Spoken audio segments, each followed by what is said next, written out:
Hello everyone, welcome back to Ancient Greece and Rome. In this video, we're going to discuss Hellenistic Greece, or Greece during the Hellenistic period. As you remember from a previous video, Hellen, spelled with two L's, was said to be the father of the Greek people. During this period, the Greek civilization is consolidated under the rule of the Macedonians. This began during the reign of Philip II of Macedon, and it will continue during the reign of his son, Alexander the Great, who will be a major subject of this video. And then the Greeks are able to export their culture beyond their homeland, much further than they'd ever been able to take their culture before. Now, the Greeks had colonies beyond the Greek mainland. They had colonies in Anatolia and what is now Turkey. They had colonies in parts of the Black Sea coast. They had colonies in North Africa, and they even had colonies in Western Europe. But these colonies were small. In this period, the Greeks are going to build a large multi-continental empire that expands out of Greece across the ancient Near East all the way to India. And also they're going to have territorial holdings in Egypt and North Africa as well. I should also make a note about periodization. Scholars debate exactly when the classical period ends and when the Hellenistic period begins.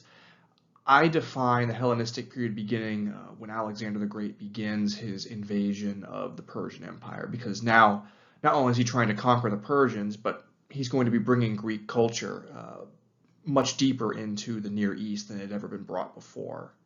And Hellenistic Greece is all about Greek culture being expanded and taken to new places. After we discuss Alexander's conquest of Persia, we'll discuss his untimely death and the aftermath of his sudden passing, basically the division of his empire between his generals. His generals in Greek are called the Diadochi. Sometimes they're also called the Diadochi, depending on what type of Greek you're using. And then we'll talk about some of the similarities and differences between these various Diadochi kingdoms and how their rulers tried to sort of differentiate themselves from each other as they struggled to maintain their kingdoms, but also expand their territories as well.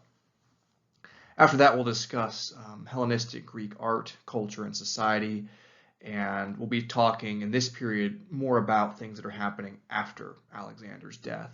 And we'll go all the way to 30 BCE in that discussion. There's some points to think about Greek society, Hellenistic Greek society. It's a lot more socially stratified than classical Greek society. That's very evident in things like tombs and architecture and theater and philosophy from the period. You can really see that the egalitarian values that the Greeks really adhered to during the classical and archaic periods have really begun to dissolve and go away thanks to leaders like Alexander the Great and those that followed him. But at the same time, though, there's also a return to cultural syncretism. As the Greeks have expanded their territorial holdings and are now ruling over non-Greek people, whether it's Persians, Babylonians, Egyptians, etc., they want to export their culture, but they also learn from other cultures, and they begin to have a more positive view of other cultures.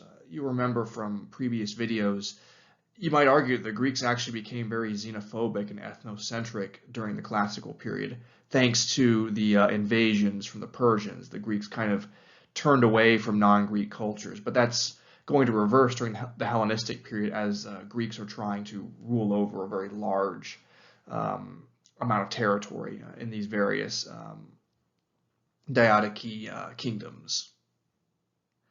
And then we'll conclude our discussion by talking a little bit more about art, sculpture, ceramics, things like that. And then, of course, we'll discuss the Roman takeover of the Greek mainland in 146 BCE, the Roman takeover of other Greek kingdoms like the Seleucids in 64 BCE, and the Roman takeover of Ptolemaic or Greek-ruled Egypt in 30 BCE. And of course, just as the Greeks lose their independence in the ancient world, we also see that Greek culture does not just go away.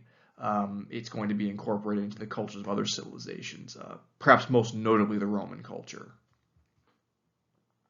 And the image on this slide is actually a Roman copy of a Hellenistic sculpture called the Artemisia Fisherman from Anatolia. Now it's in the Berlin Museum. So this statue is just one piece of evidence of the Greeks exporting their culture and then other cultures like the Romans adopting Greek culture. And this really begins and continues throughout the entire Hellenistic period and beyond. Before we begin, I just want to recap some points about Alexander the Great. He lived from 356 to 323 BCE, so he dies in his early 30s. As a young man, he received training from Aristotle, and he also received military training as well as the son of the king. Remember, Macedonia is a very militaristic culture, society. It's very militaristic, even compared to other kind of Greek city-states / cultures. And he'll take over the Macedonian throne at the age of 20 after Philip II is assassinated. And as a new king, he's going to strengthen Macedonia's rule over Greek city-states, and he's also going to put down revolts in Thebes and Athens. And he basically destroys the city of Thebes in order to send a message to the other Greek city-states. And then, after doing this, he begins to lead a united Greek military force against the Achaemenid Persian Empire. And the Macedonians, like other Greeks, had a lot of grievances with the Persian Empire. The Persian Empire, of course, invaded the Greek homeland in the 400s BCE. Macedonia was actually subjugated to the Persians during that war, and actually a lot of Macedonians were forced to fight against the Greek city-states to the south. So Philip II and Alexander, they wanted to have revenge on the Persian Empire. Interestingly, though, the Persians throughout the classical period, they often funded certain factions within Greek society. They would fund the Spartans during the Peloponnesian Wars because Sparta was fighting against Athens. Athens was a much bigger threat to the Persians than Sparta was. And even at certain points, they funded the Macedonians, too, when the Macedonians were fighting other Greeks. But the ultimate goal of Alexander, like Philip, was to unite all Greeks together so that they could go after the Persians. And that's exactly what Alexander is going to do. And what you see in his military campaigns is that Alexander will consistently face much larger enemy forces, but he will never lose a battle due to a variety of factors. His very aggressive tactics, the way he deployed his army using both infantry and cavalry, and then also the skill of his generals. You might also add that as Alexander moves further to the east away from Greece, he begins to bring a lot of non-Greek people into his armies. So perhaps local knowledge, indigenous knowledge taken from the non-Greek people that are in his armies as he moves eastward probably also played a role in his military success. And as I mentioned, initially Alexander wanted revenge on the Persians, but once he actually begins fighting the Persians and moving into Persian territory, Alexander really shows a surprising amount of restraint towards his enemies by standards of the ancient world. And this may be because of his training with Aristotle. It made Alexander a very curious person who wanted to learn more about other cultures. But it seems that Greeks coming after Alexander, they will follow in his footsteps and be a lot more pluralistic, that is, interested in other cultures besides Greek culture. As a reminder, here is what Alexander the Great's empire looked like right at the time of his father Philip's assassination. It basically includes Macedonia, most of the Greek city-states, and a little bit of land to the north and east. And of course, Alexander is going to greatly expand the size of his empire in a very, very short period of time, as you're going to see in this video. Alexander will carry on his father's dream of invading the Persian Empire in the year 334 BCE. He'll cross the Hellespont. He'll cross from Europe into Asia, into Turkey, or what we now call Turkey. And initially, the plan is to not only have revenge on Persia, but to liberate the ethnic Greek people living in Ionia. Ionia is basically the western coast of Anatolia. That area was settled by Greek colonists, And those Greek colonists were eventually, their cities were taken over by the Persians. They briefly won their independence, but then they were subjugated again. Alexander wanted to free them, and he wanted to have revenge on Persia. And as I mentioned on the previous slide, Alexander becomes more interested in non-Greek cultures, and this likely was due to the education he received from his teacher, the philosopher Aristotle.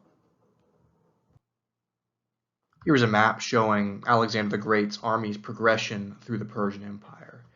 You can see they cross from Europe into Asia, and they fight a battle at Granicus River. They will also proceed down the Levantine coast and liberate Egypt. Egypt did not like being ruled by the Persians, and they frequently rebelled. And Alexander sought to take advantage of that and bring Egypt under his control. Then he continues his march to the east, facing the Persians, led by King Darius III at the Battle of Issus. He will also fight them at the Battle of Gaugamela, and then he will capture Babylonia and the Persian heartland. Susa and Persepolis are very, very important Persian cities. Persepolis is sort of the spiritual capital of Persia, and Susa is more of the actual kind of business capital of the Persian Empire. And then he'll continue his march all the way beyond the Indus River into what is now India before having to turn back. Now I'll talk about some of the battles that Alexander the Great fights. There's so many, we can't go over every single one. We'll hit on some of the most important ones. Battle of Granicus River, 334 BC. Is one of the important early battles. And basically, Alexander is leading about 16,000 Greeks against somewhere between 14 and 40,000 Persians. And remember, the Persian Empire is a multi-ethnic civilization. There were people of all different, many different cultures on the Persian side. So when I say Persians, there might be Babylonians, there might be Medes, there might be Canaanites, for example, fighting in the Persian army. And eventually, Alexander's army is going to become multi-ethnic as he brings conquered people into his military. So the key to Alexander's success at Granicus River was an aggressive strategy of flanking the Persians along the Granicus River. Alexander led a cavalry attack across the river, and then they attacked from the flanks. Armies in the ancient world, and really armies into the early modern period, are very vulnerable on their flanks. If you capture the flank or the side of an army, it's very easy to basically defeat the rest of the force, even if your army is much smaller, which the evidence would suggest that the Persian army was probably quite a bit bigger than Alexander's much smaller force. So it's a Greek victory for Alexander, but he fails to completely destroy the Persian force. They're able to retreat, and he will have to fight the Persians in many more battles. This is a modern painting of Alexander the Great leading his cavalry across the Granicus River. He's riding his famous horse, Bucephalus, here, and Alexander was not a hands-off general. He liked to lead his troops on the ground, as you can see, and that certainly is going to inspire his soldiers to fight more aggressively, seeing their commander fighting with them. And so I would argue that not just tactical and strategic genius, but the courage to lead his own men into battle would play a major role in Alexander's military success. And here is a slide that shows the Greek phalanx, or the Greek phalanx by the time of the Macedonians. The Macedonians like to use much longer spears called sarissas, basically a type of pike. We talked about this in a previous video. This is the backbone of Alexander's army. It's very good against cavalry and against chariots.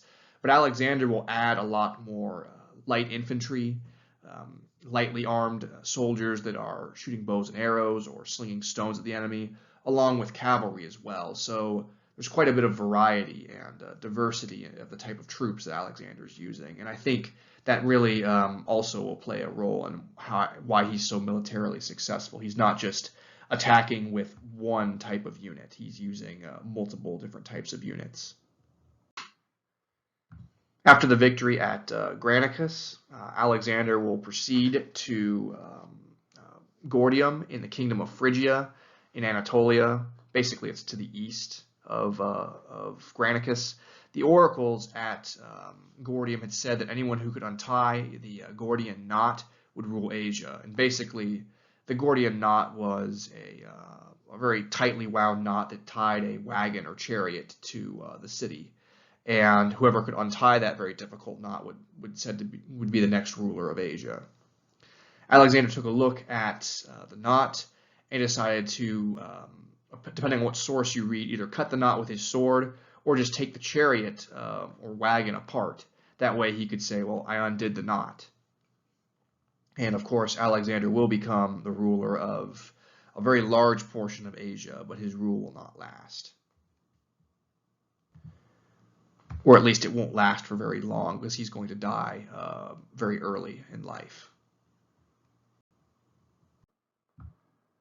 Now we'll talk about another very important battle, the Battle of Issus. It was fought November 5th, 333 BCE.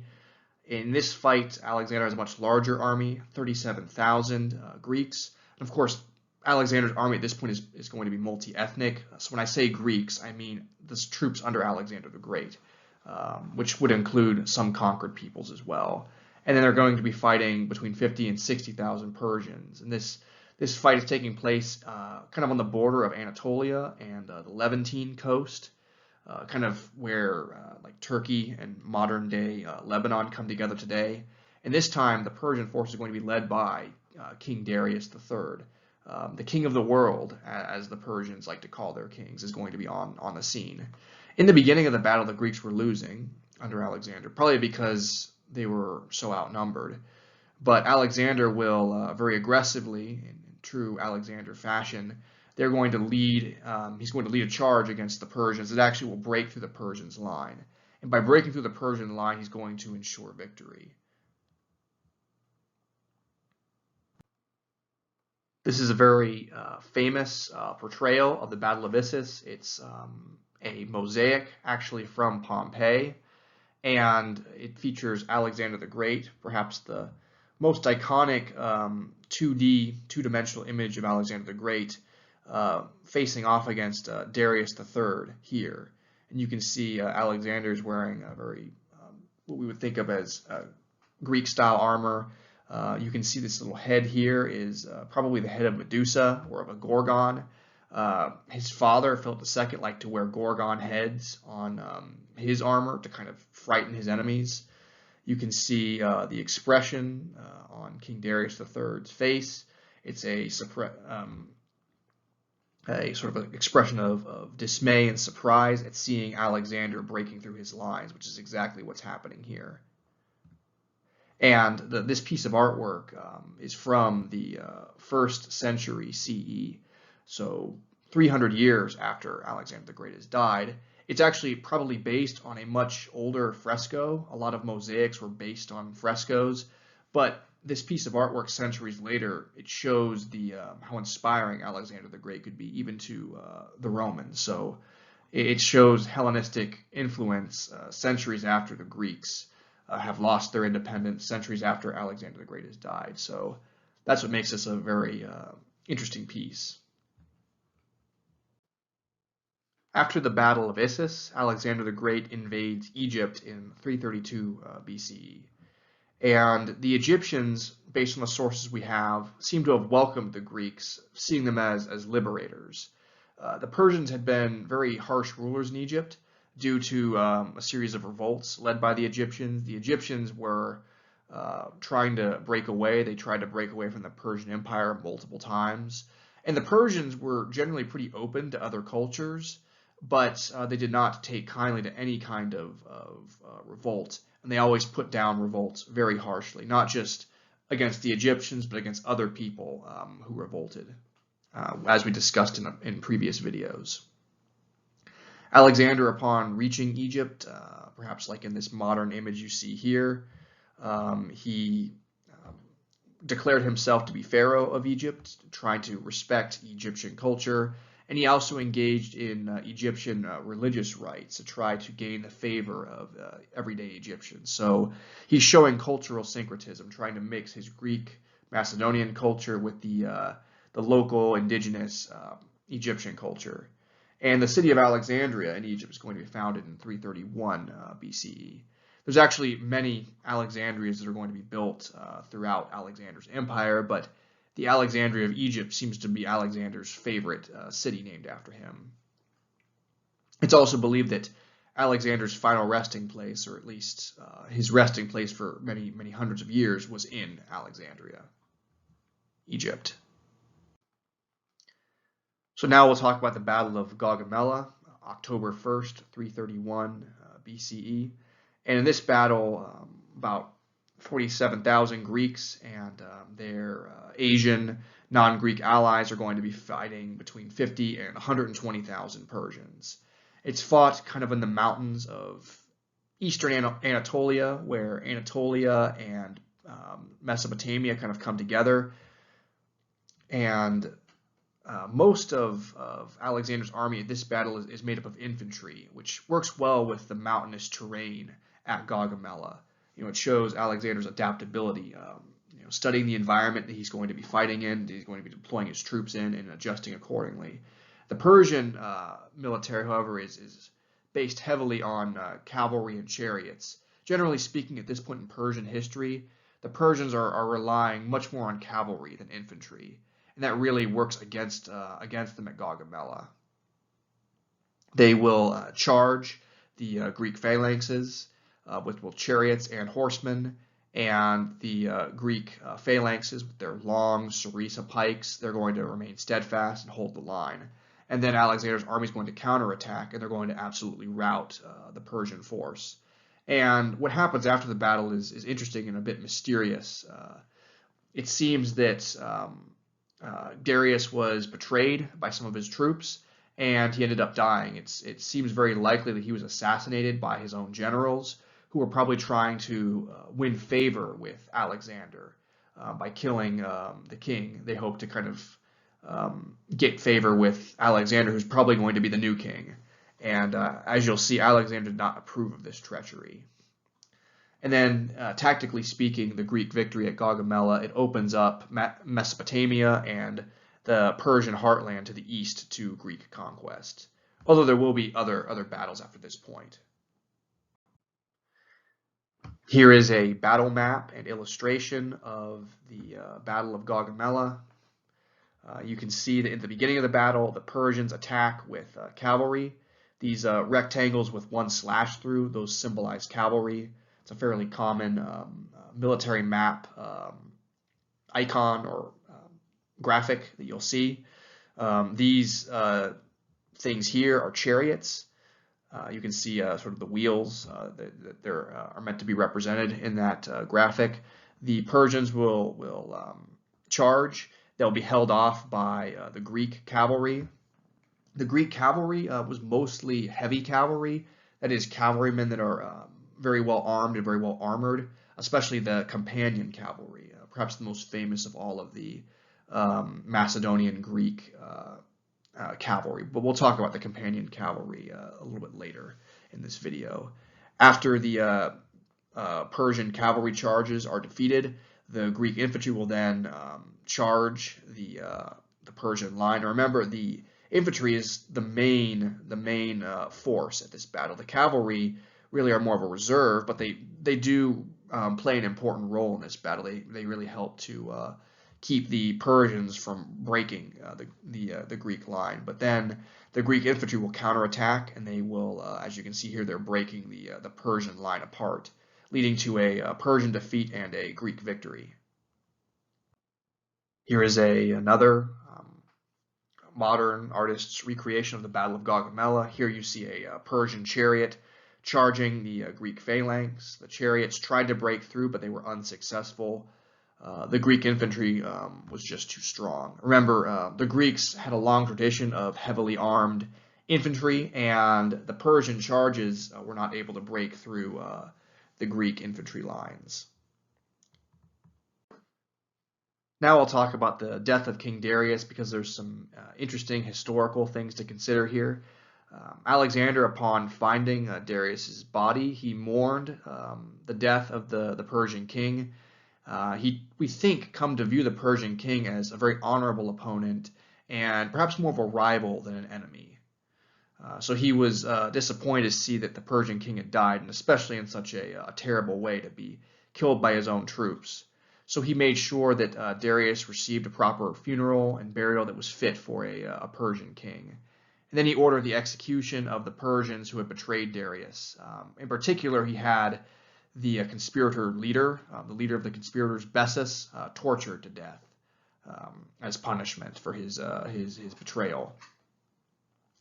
Sources vary about Darius's final hours. The Greek sources that we have wrote that Darius fled the battlefield. Perhaps they were trying to make Darius look bad.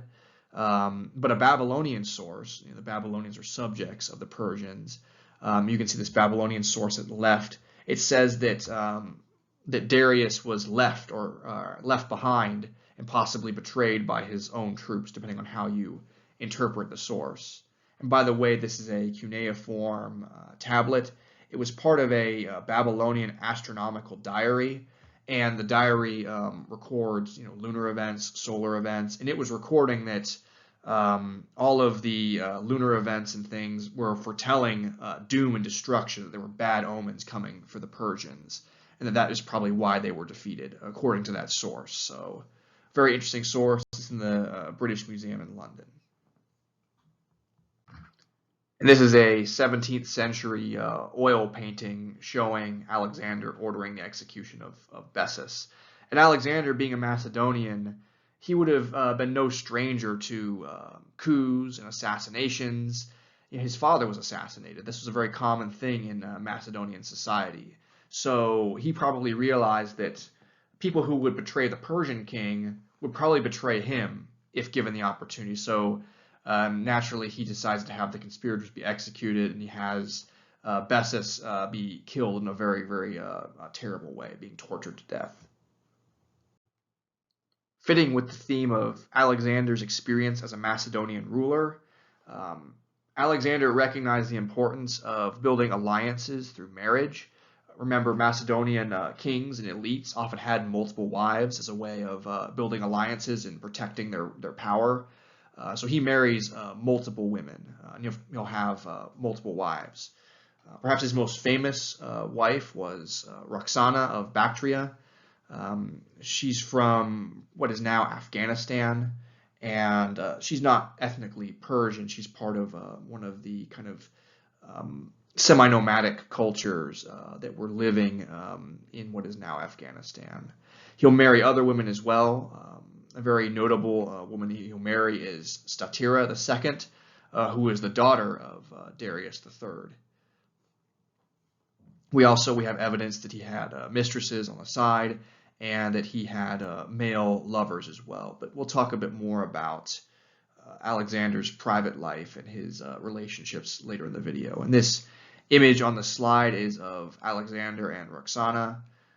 It's an Italian piece from the 16th century, so it's not from the time of Alexander the Great, but it's an interesting work of art, so I've included it on the slide. We'll talk a little bit more about Alexander's wives. So his perhaps most famous wife, Roxana, the story goes that initially she tried to kill Alexander twice, but eventually she fell in love with him and bore him a son named Alexander IV. We think, based on the source we have, that Roxana was probably Alexander's favorite wife. And as I mentioned, Macedonian kings often had multiple wives. After Alexander's death, Roxana assassinated his other wives to protect her son Alexander's future rule. So Roxana would have had other women like Statira, shown here, killed. And these are both modern representations of what these women may have looked like. Some sources mention that Roxana had red hair, which I think is very interesting. Sometimes in like northern Afghanistan and places like that, you'll see people with red hair. It's possible that these are descendants of the long gone Indo-European migrants who moved across Central Asia. In the end, though, Roxana and her son are going to be assassinated in about 310 BCE, kind of as his Diadochi, his generals, are fighting to control his empire. And the images on this slide, again, the two on the left are modern recreations of Roxana and Statira. The image here is it's a fresco of Alexander and Statira. They're represented as Ares, god of war, and Aphrodite, goddess of love. And then on this image here is a bust of a woman from Macedonia, from Amphipolis. It's possibly of Roxana, possibly from her tomb, although we don't know for sure. Archaeologists and historians are still working on that site at Amphipolis. And this is a couple of shots of the possible tomb of Roxana at Amphipolis, and technically it's in northern Greece today, but it would have been more in Macedonian territory at the time that it was made. By 326 BCE, Alexander the Great reaches the Indus River Valley. The various Indian peoples and military forces he encountered were very formidable, very powerful. For example, they used war elephants, like shown here on this slide. And Alexander was still militarily successful, but his troops, at this point, not just Greeks and Macedonians, but Persians, Babylonians, Egyptians, people that had been conquered and brought into Alexander's army. They did not want to continue, and there were even talks of a mutiny. Alexander had wanted to continue conquering further to the east. He wanted to reach the Pacific Ocean. In the end, Alexander will elect to march back to Babylon so that the troops he has can return home. And a lot of the Greek troops that he had also, they'd married local women. They'd married Babylonian and Persian women. They wanted to go home and see their wives and their families as well. Additionally, Alexander had endured some pretty serious battle wounds, including, we think, a broken ankle. And these injuries may have also convinced him to retrograde as well. And retrograde is a military term for a type of retreat. So with withdrawal from India, Alexander became very depressed, and we believe he began to drink very heavily. Also, his wounds may have been bothering him too, and we think that his depression and his alcohol consumption contributed to his death in 323 BCE. Here's a slide showing a Greek phalanx in combat, and then a war elephant. And these war elephants were sort of the tanks of warfare in this period. They could be very difficult to control, though. The elephants required a lot of training. The Greeks and other people devised schemes and strategies to try to startle the elephants to get them to throw off their riders. And in some cases, these plans actually worked. There was one supposed tactic that was used where basically an enemy facing war elephants, they would take pigs and they would cover these pigs in oil, and then they would light the pigs on fire and either release them, the flaming, burning pigs, into the enemy territory, and they're screaming, the pigs squealing as they're burning to death, would startle the elephants into stampeding away from the battle. And basically, the elephants, as they stampeded, would destroy their own troops rather than attacking the enemy. So you get the idea how formidable these elephants were, how frightening they could be. Most of Alexander's troops probably had never seen elephants before. This is something from the field I work in, mostly U.S. history. There's an old expression that soldiers would have, especially in the 19th century. They would say, your first day that you'd seen combat, you were frightened after seeing battle, you would say, well, you've seen the elephant now. So even in the 1800s, seeing an elephant at a circus led to people saying seeing combat for the first time was like seeing an elephant. So you can only imagine how men in the ancient world who may have not only never seen an elephant but never even heard of one, when they saw these beasts in battle, it must have been a truly frightening experience. So it helps to explain why so many of Alexander the Great's troops were ready to return home once they were in India. Now I'll mention Alexander's route from India back to Babylon. Babylon had kind of become sort of his headquarters in the ancient Near East as he continued further to the east. So Instead of taking a familiar route back home from India, instead of going back, retracing his steps through Bactria, what is now Afghanistan, he will instead go taking a southerly route, kind of what is through now modern-day Pakistan, and he'll go along the coast of the Indian Ocean.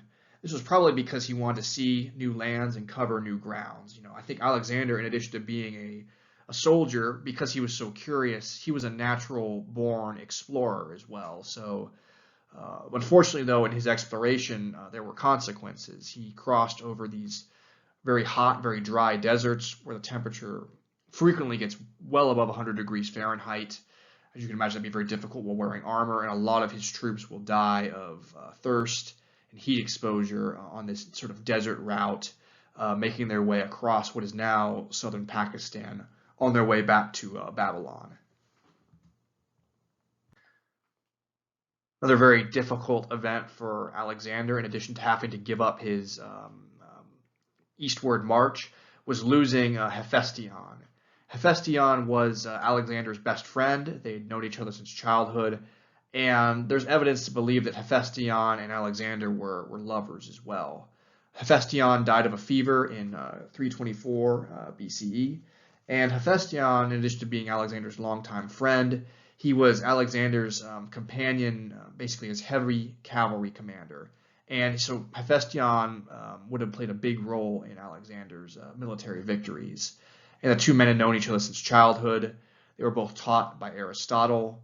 There were a lot of stories about Alexander and Hephaestion. It was said that the two knew each other so well, and they were according to two souls, or one soul and two bodies. That's it, one soul and two bodies. They could finish each other's sentences. It was also said that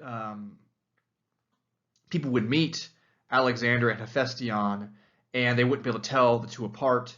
They actually often would mistake Hephaestion, seen in this bust here, for Alexander, seen here. It was said actually that Hephaestion was a lot better looking, a lot more attractive than Alexander was.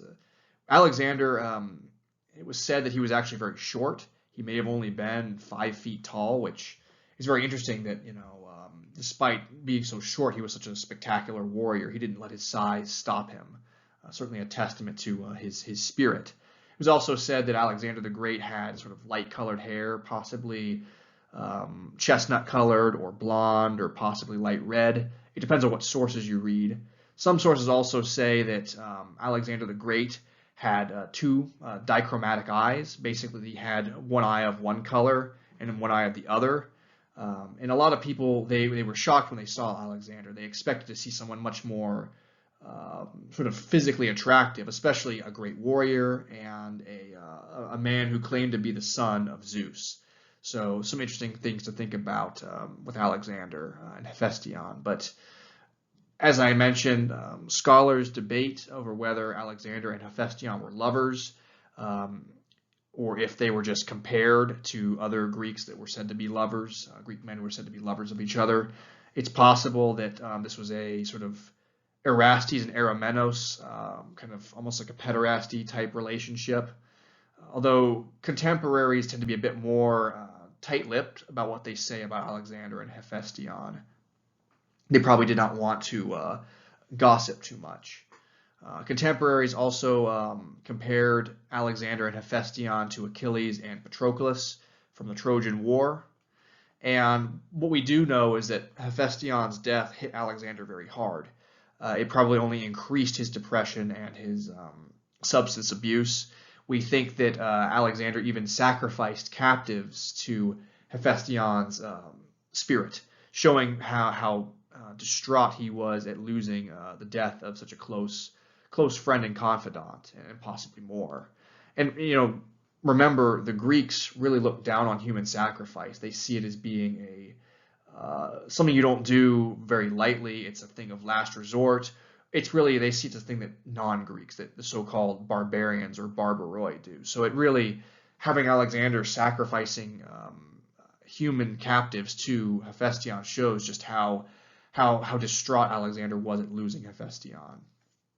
And these are just busts that we believe are of Alexander and Hephaestion. They're at the Getty Museum in California. So now we'll talk about the death of Alexander the Great.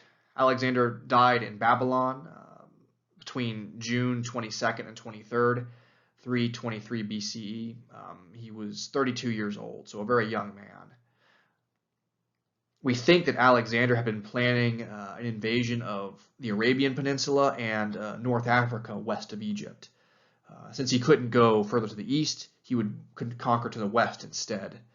It's believed that Alexander died of malaria or yellow fever, possibly picked up during a scouting expedition in Arabia, and that his symptoms were exacerbated by his drinking and by old wounds that he had. And there's very interesting things about his death, which we'll talk about in a moment. But Alexander really didn't have a succession plan. It was said that in his last words, when his Diadochi generals were asking him who should rule the empire, he just said, the strongest should rule. And Alexander dies. His body, we believe, was preserved in honey. And eventually it was taken back to Alexandria by his general Ptolemy. There's some very interesting circumstances as to why that happens, though, which we'll discuss later in the video.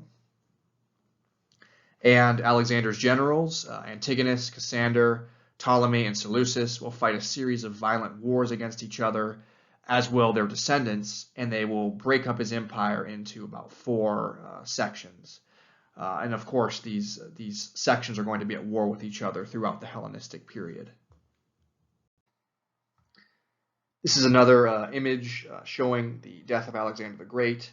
He is lying here on his deathbed as his generals look to him to see who will rule the empire when he passes. Interesting things about Alexander's death.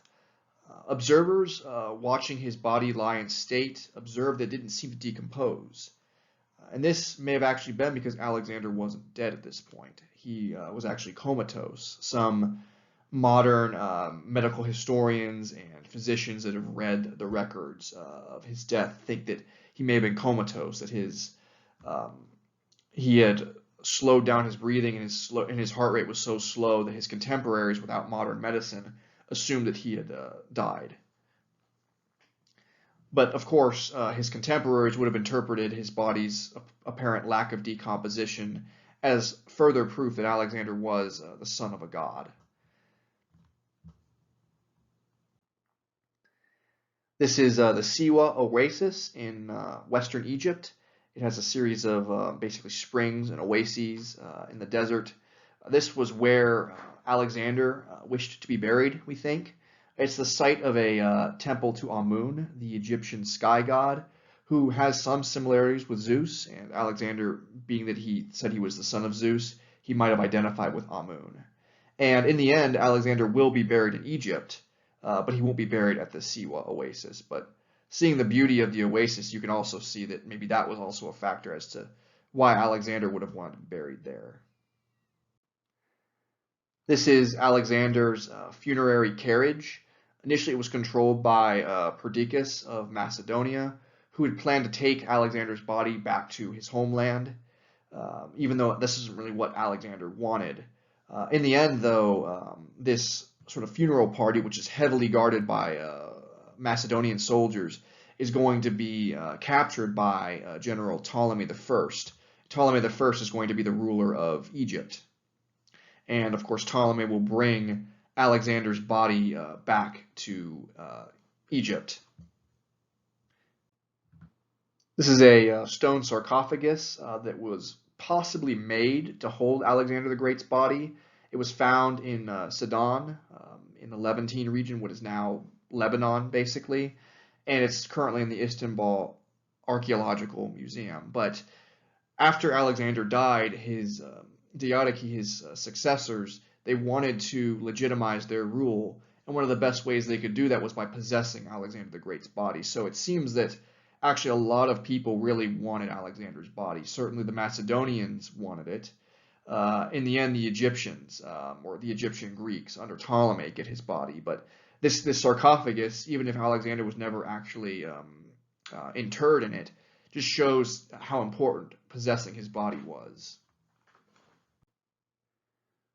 So a couple more points and reminders about Alexander the Great, his death, and then the drama that ensues over his corpse. He dies in 323 BCE. Some historians think that maybe he was comatose, which is why his body was said not to decompose. Some historians wrote that his body was placed in a gold anthropoid, meaning human-shaped casket with honey. Honey has antibacterial properties, so it makes sense that it might have been used to sort of embalm and preserve his body, at least for his initial journey back to Macedonia. The body was headed for Macedonia, possibly to Amphipolis, but it was stolen by General Ptolemy, really taken by force using Ptolemy's army, and then it was taken to Egypt. And we don't know exactly what happened to his body after that. It seems to have been preserved, possibly mummified in some way, because there's stories about his body being visited by later rulers, centuries later.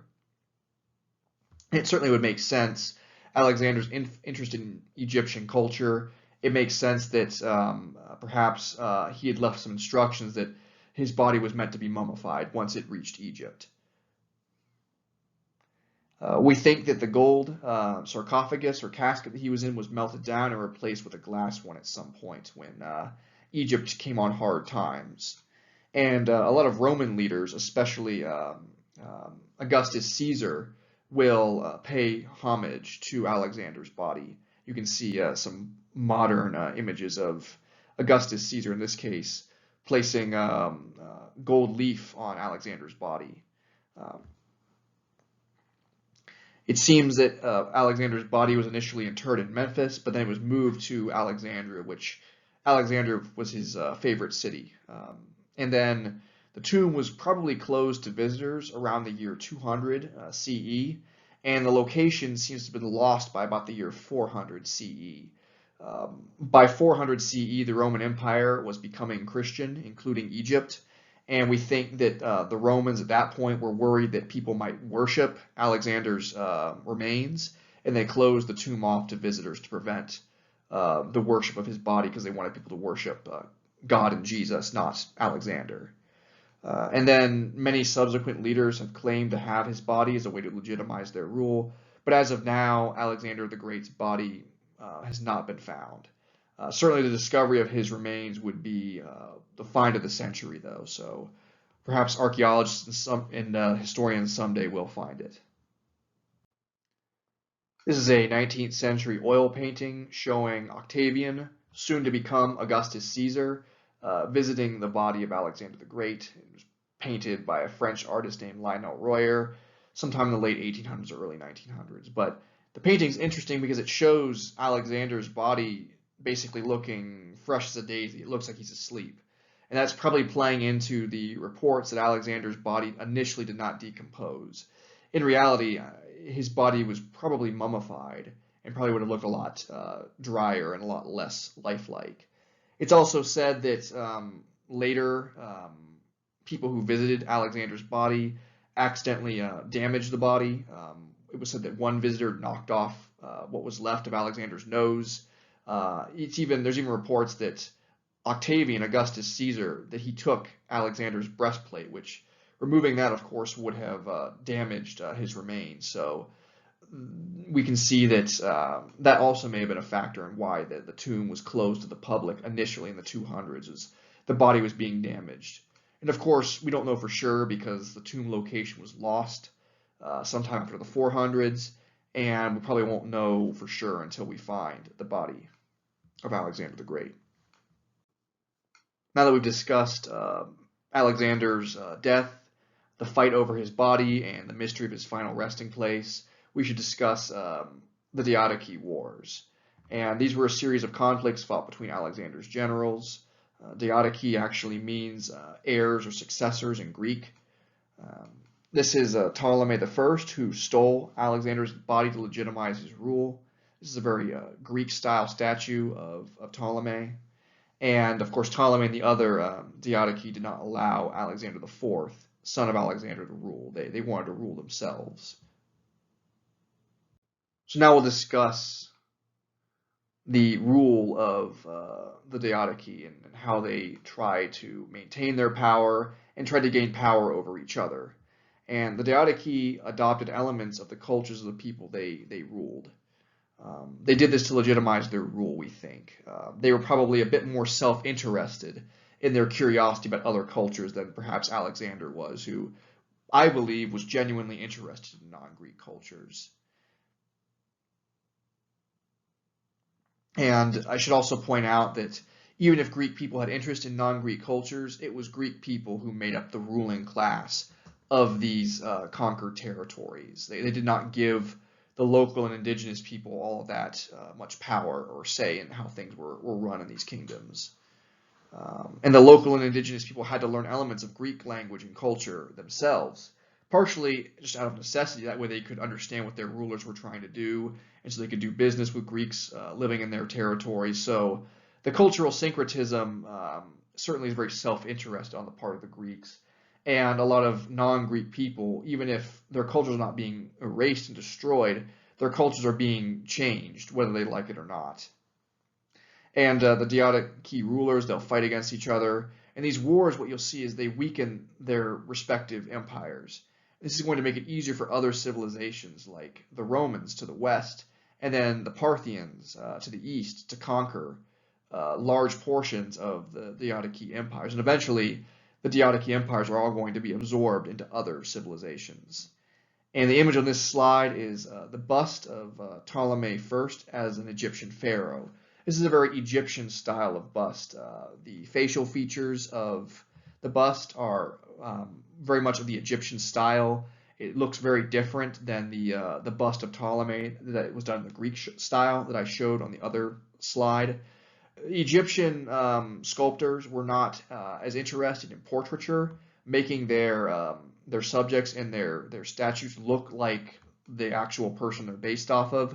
Instead, they kind of stuck to these very archetypal styles. So this is meant to be Ptolemy, but it could just as easily be Ramses or another Egyptian pharaoh from the past.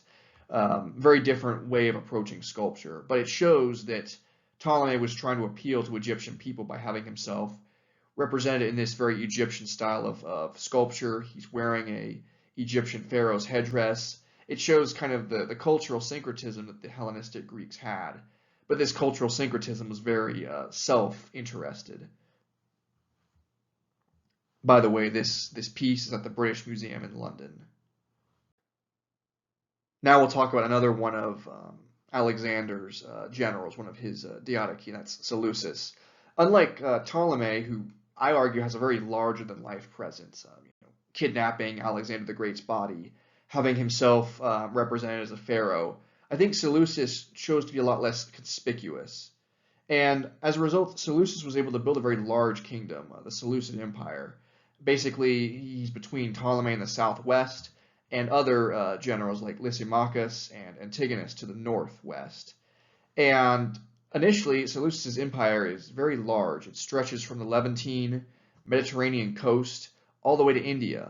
Although Seleucus will trade a large portion of his territory to the Indian Mauryan Empire in exchange for 500 war elephants. Remember, war elephants are like the tanks of this period in ancient history. They're very powerful, and he probably gave up some of his territory that way he could have more security by having these weapons in his arsenal, these war elephants. And the Seleucid Empire is going to lose territory over time. It's going to lose territory to the Parthian Empire. The Parthians were a Iranic people from what is now northern Iran, and they will take over a large part of the Seleucid Empire by 249 BCE. The Seleucids are going to lose territory during the Judean Maccabean Revolt of 160 BCE. And in the end, the last portion of the empire of Seleucus is going to be taken over by the Roman Republic in 64 BCE. And by then, it's a shadow of its former self. And this is a bronze of Seleucus. It's actually a Roman copy from the 1st century, but the original probably looked very similar. And it was found in Herculaneum near Pompeii. It's currently in the Naples Museum. Here you can see various Diadochi empires or Diadochi kingdoms shortly after Alexander the Great's death. You can see the Seleucid Empire here in the middle, but, and the Antagonids are here, Ptolemies are here, and there's of course the Mauryans to the east. Here are the Hellenistic kingdoms, the Diadochi kingdoms, about 20 or so years after Alexander's death. You can still see the Seleucids are very, very large, very powerful. They're going to give up some of their territory to the Mauryans in exchange for war elephants, as I mentioned. And the boundaries of these empires change as they go to war with each other and as external threats, external civilizations arise and conquer some of their territory.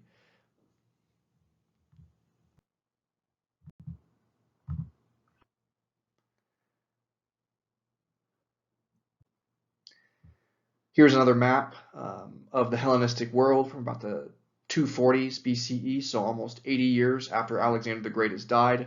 Some parts of Alexander's empire have broken away and are independent states. Even large parts of the Greek homeland are independent in this period. You'll also see the Seleucid Empire is considerably smaller, although it has absorbed parts of other Diadochi kingdoms. You also see that the Ptolemaic Empire is a lot larger. They've expanded to the west and North Africa, to the south down the Nile Valley. They've even taken over a good portion of the Levantine coast. And these borders are going to change with time as the various Diadochi kingdoms go to war with each other and as foreign civilizations like the Parthians come in and capture parts of these territories.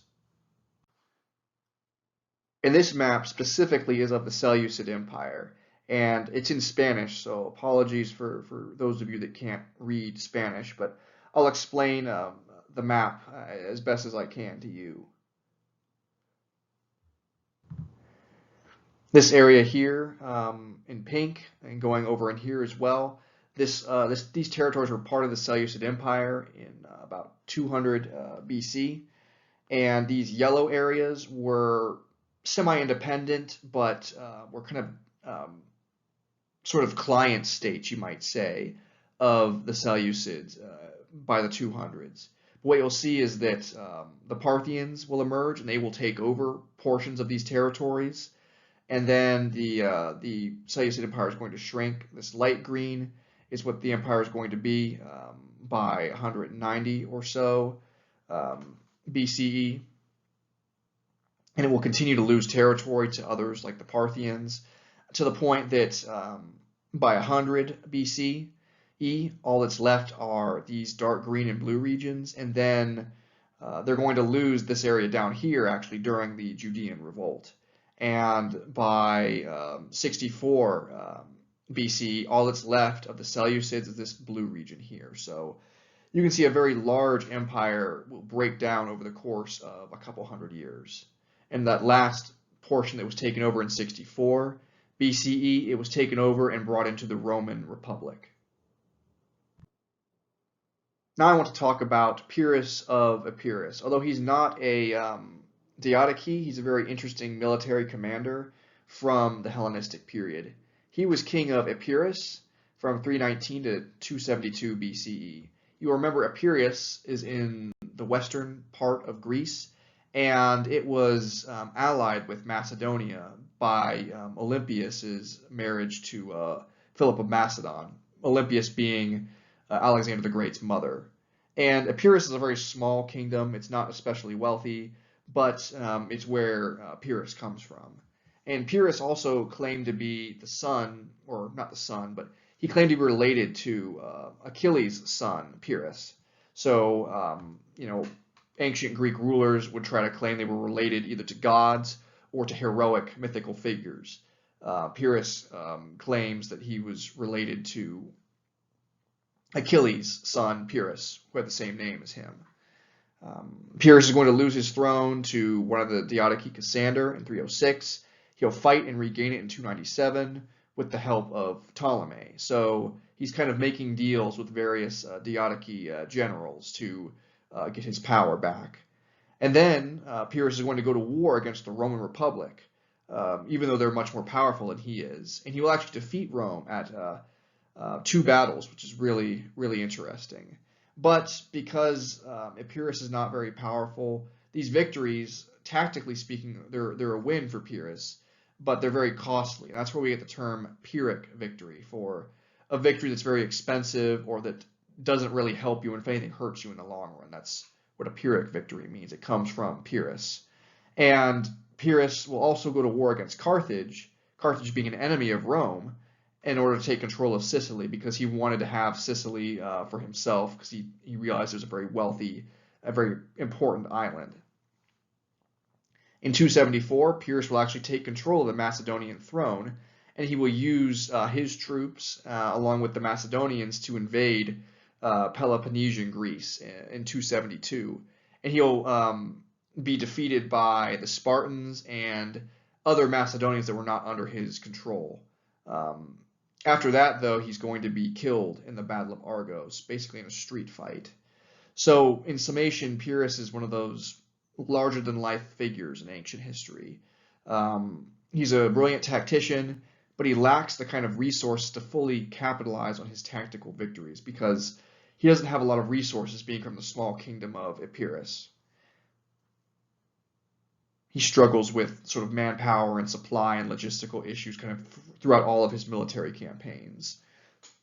And some historians have argued if Pyrrhus had been king of a larger kingdom, like, say, the Seleucids or the Ptolemies in Egypt, maybe he would have been much more successful. And this is a bust of Pyrrhus from the 1st century CE. It's found at Herculaneum, but it's now in the Naples Museum. So even the Romans, who were his enemies, found him to be an inspiring figure centuries later. Here is Pyrrhus's campaign in Italy and Sicily. He defeats the Romans at Heraclea and also at Asculum as well. But he's not able to maintain control of Italy for very long, or at least the parts of Italy he was fighting in, because Epirus just doesn't have the kind of resources that Pyrrhus needs to be successful in the long term militarily, which will lead him to invading Sicily,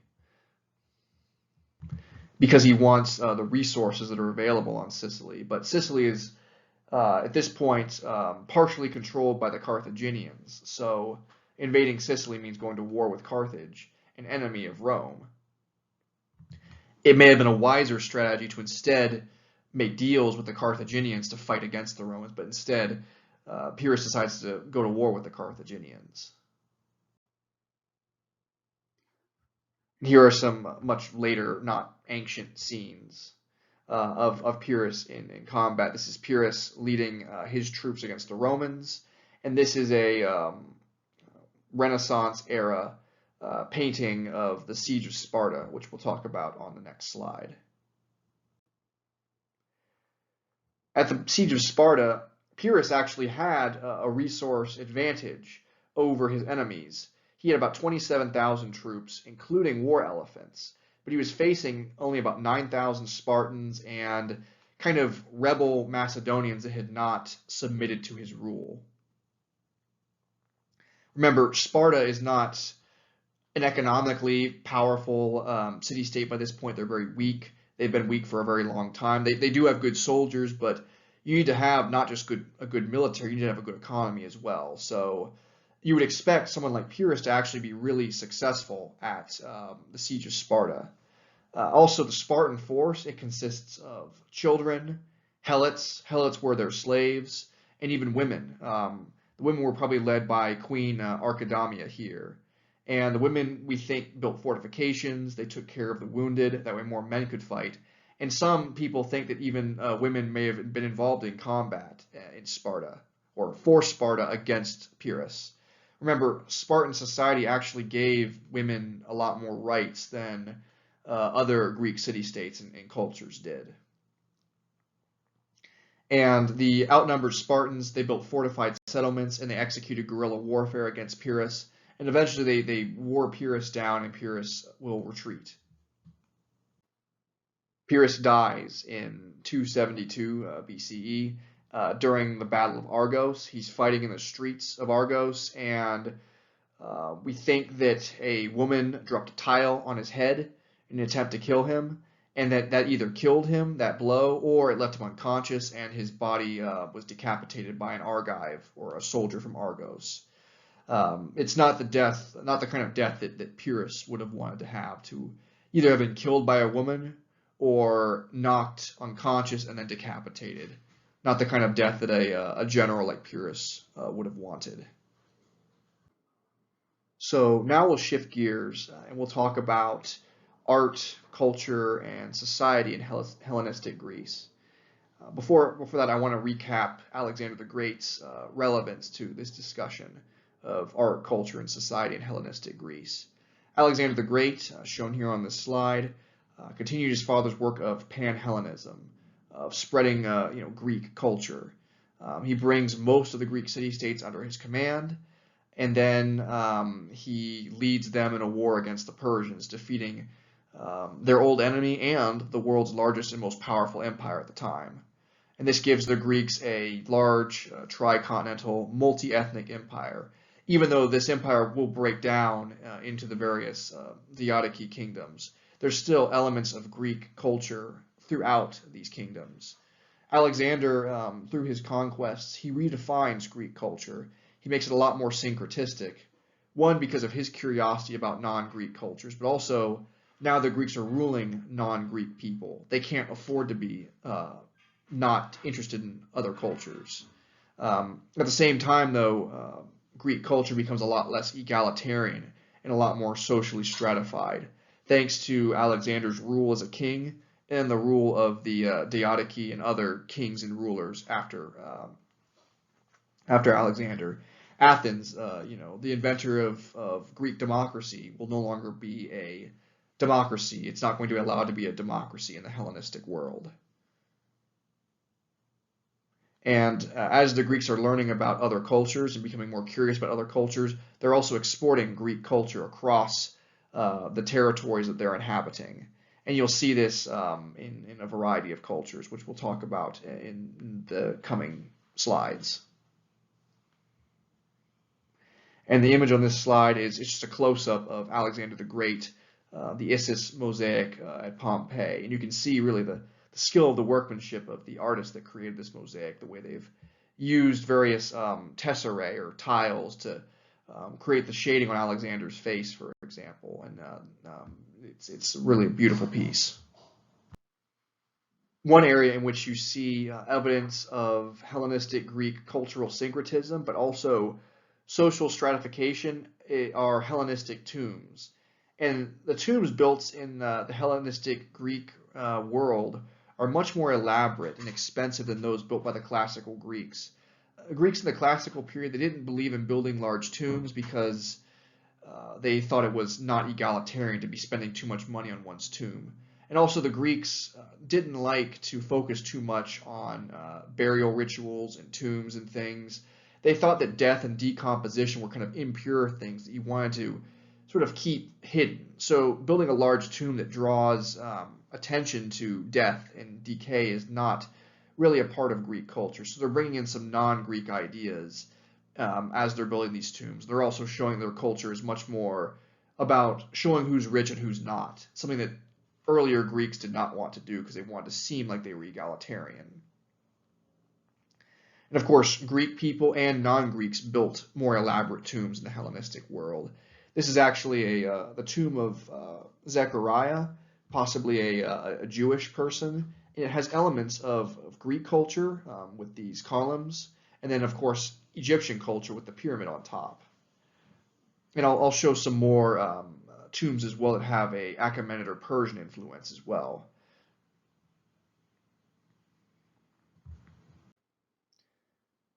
These are some rock-hewn tombs in Dalyan, Turkey, meaning they're carved into these rock cliffs.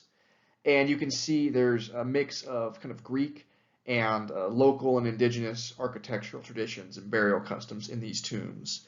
You see the columns, which are very Greek. You can see the facades of these tombs. These pediments here are very Greek in style. But you also see the way the columns are carved is much more of a non-Greek style. So you can see there's clear cultural syncretism in these tombs. This is the Tomb of Judgment in Lefkandi, Greece. It's from the 3rd century BCE, and it's in Greece. Its style is very Greek. You can see the Doric columns, you can see the Doric style triglyphs here, and then there's frescoes as well. So it's a very Greek style of tomb, but it's also very fitting for the Hellenistic period, because earlier Greeks would have thought this tomb was too over the top, it was too expensive, but Hellenistic Greeks who wanted to show off their wealth and show off their social status, they would have loved a tomb like the Tomb of Judgment. Here are some additional shots of rock-hewn or rock-carved tombs, one from Turkey and then one from Greece. So you can see the similarities between these tombs, and you can see that, once again, the cultural syncretism, the mixing of ideas at these sites. So now I'll talk about Indo-Greek sculpture, and this is a prime example of cultural syncretism between Greek and non-Greek people. Indo-Greek sculpture is a reference to sculptures found in India and surrounding regions that mix sort of Indian and Greek styles. And this slide shows a statue of the Buddha from the 1st to 2nd century CE, in which the Buddha is wearing a very Greek style of tunic and cloak. Here to the next slide in the center, you see a sort of a head that's been carved, and it features sort of Asiatic facial features, what's often called the Orientalizing style.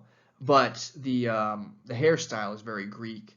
The facial hair on this statue is very Greek. So it's an example of Indo-Greek kind of cultural syncretism, and this was found in Pakistan in the 300s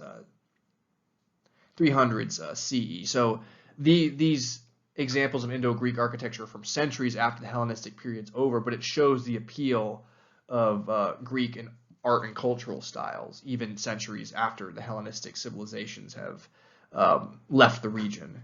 And on the right side of the slide is another statue of the Buddha, once again wearing Greek-style clothing. So cultural syncretism in Indo-Greek sculpture, it's very evident. And we'll talk about Indo-Greek traditions a little bit later in the video as well.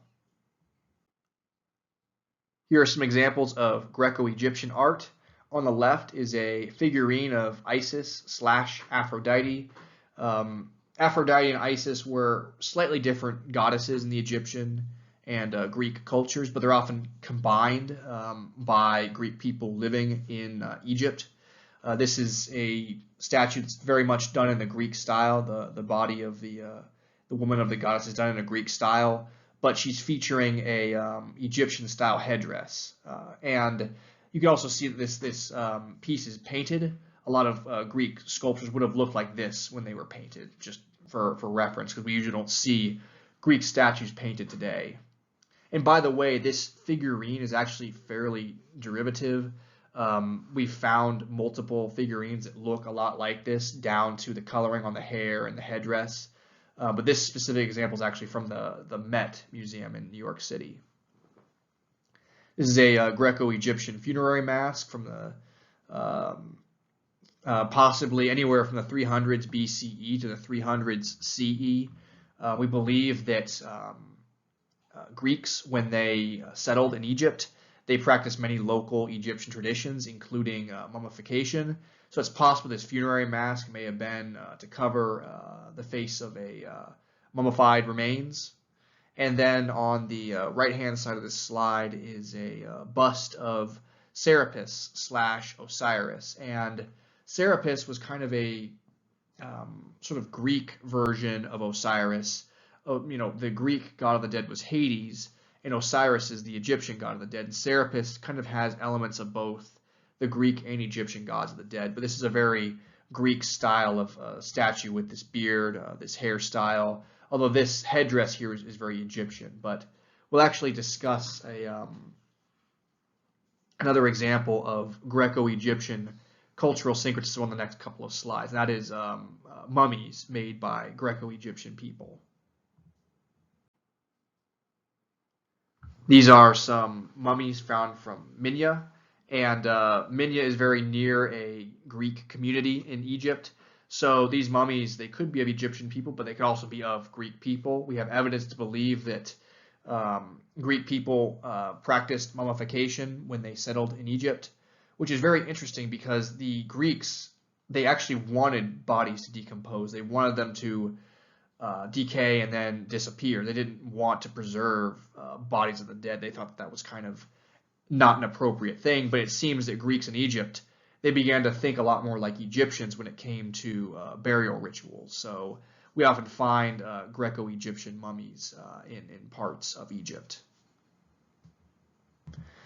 Also, we should consider that Greek people settling in Egypt, they wouldn't have just kept to other Greek people. They might have married Egyptians. You know, a Greek veteran of Alexander's army might choose to marry a local Egyptian woman, and perhaps to honor her wishes, he has her body mummified. And then when he dies, he chooses to have his body mummified as well. That way he can be buried with his wife for eternity. So you can see how cultural syncretism works.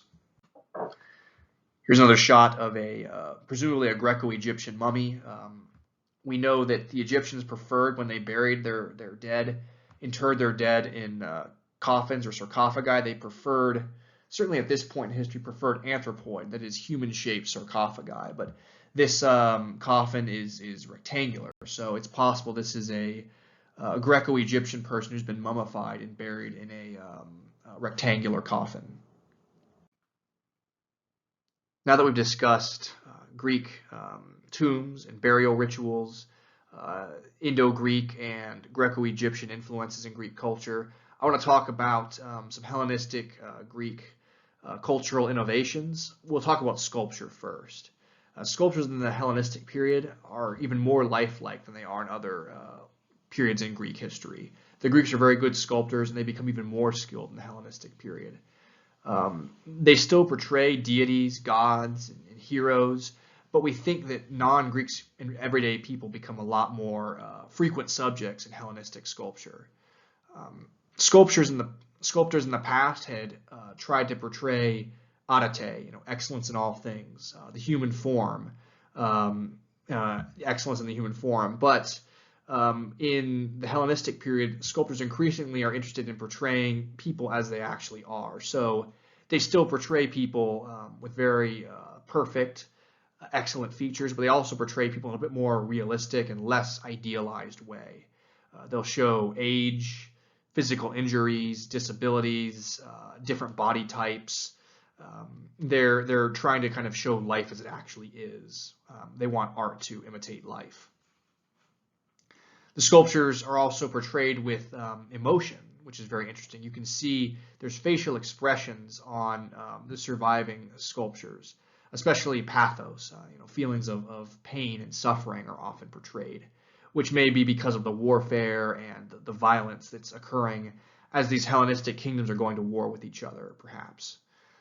You'll also notice that sculptures, their poses are a lot less stiff. They're seen sitting, standing, walking. This gives these sculptures a sense of motion, as if they've been frozen in time, which just makes them all the more interesting to look at, I think. And in addition to portraying, things like humans, deities, people of all classes, in portraying emotions, they're also portraying ideals as well. Sometimes a statue is not just meant to represent a specific person or a specific god. It's meant to represent a feeling or an emotion, which we'll see in a few moments. On the left side of this slide is a very famous bronze of a boxer with a broken nose. It's from 330 to 350 BCE, and it's held in Rome. You can see the hard life that this boxer has lived, with his sort of furrowed brow, a broken nose. He's looking over his shoulder as if someone has said something behind him. He seems to be very tired as he's resting. He's represented with a physically fit, muscular body, but a body that's been worn down with age, as you'd expect for someone who's a boxer by trade.